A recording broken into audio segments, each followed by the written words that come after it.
उत्तर प्रदेश के गोड्डा में कई परियोजनाओं का लोकार्पण और शिलान्यास किया गया है। मुख्यमंत्री योगी आदित्यनाथ ने अपने हाथों से लोकार्पण और शिलान्यास किया और इस कार्यक्रम में मुख्यमंत्री संबोधित कर रहे हैं। आपको सीधे लिए चलते हैं। प्रदेश में तो नौकरी रोजगार नहीं, लेकिन जब इससे बाहर भी जाते थे तो नाम सुनते ही अन्य जनपदों के लोग, अन्य प्रदेशों के लोग 10 कदम दूरी बना करके चलते थे।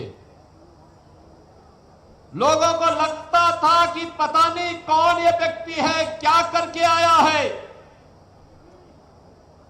आज मैं कह सकता हूं, पिछले 12 वर्ष में प्रधानमंत्री मोदी जी के नेतृत्व में और पिछले 9 वर्षों में डबल इंजन की भाजपा की सरकार ने प्रदेश के विकास के लिए जिन कार्यक्रमों को अपने हाथों में लिया है, आज उसके परिणाम आप सबके सामने देखते हुए बन रहे हैं। अब आपको पहचान के लिए मोहताज नहीं होना होता है। अब आप देश के अंदर कहीं जाएंगे, कहीं भी आप जाएंगे, यूपी का नाम आते ही सामने वाले का चेहरा खिलता है और उसको लगता है जो आपसे 10 कदम दूरी बनाता था, आज वह आपको गले लगाने के लिए उतावला दिखाई देता है।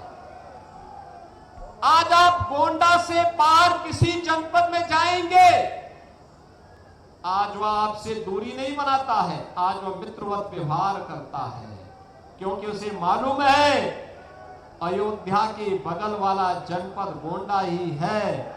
भगवान श्री राम के सीम कृपा प्राप्त करनी है तो गोंडा के नौजवानों के साथ दोस्ती करो, मैत्री करो, भगवान की अनुकंपा भी प्राप्त हो जाएगी।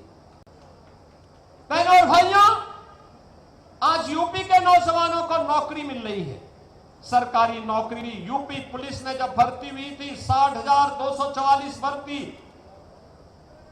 सैकड़ों नौजवान गोंडा जनपद के भर्ती हुए थे, गोंडा के नौजवान भर्ती हुए थे, बहराइच के नौजवान भर्ती हुए थे, श्रावस्ती और बलरामपुर के नौजवान भर्ती हुए थे।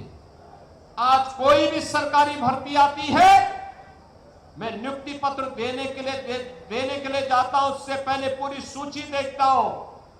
मुझे अच्छा लगता है कि गोंडा का नौजवान भी अब सरकारी नौकरी प्राप्त कर सकता है, बिना भेदभाव के प्राप्त करता है। अब निवेश केवल गौतम बुद्ध नगर, नोएडा में और गाजियाबाद और मेरठ में नहीं हो रहा है, अब निवेश गोंडा में भी हो रहा है। गोंडा में भी निवेश होकर के यहीं के नौजवानों के लिए रोजगार भी ला रहा है। विकास कैसे होना चाहिए, मैं अभी मंच पर देख रहा था, मंच पे देख रहा था मैं, लगभग 20 लाभार्थी थे अलग अलग योजनाओं के। किसी को प्रधानमंत्री आवास योजना, किसी को मुख्यमंत्री आवास योजना, किसी को स्वच्छ भारत मिशन में शौचालय, व्यक्तिगत शौचालय का लाभार्थी बनकर के कोई आया, कोई आयुष्मान भारत की सुविधा प्राप्त कर रहा है, किसी को उज्ज्वला योजना का लाभ मिल रहा है,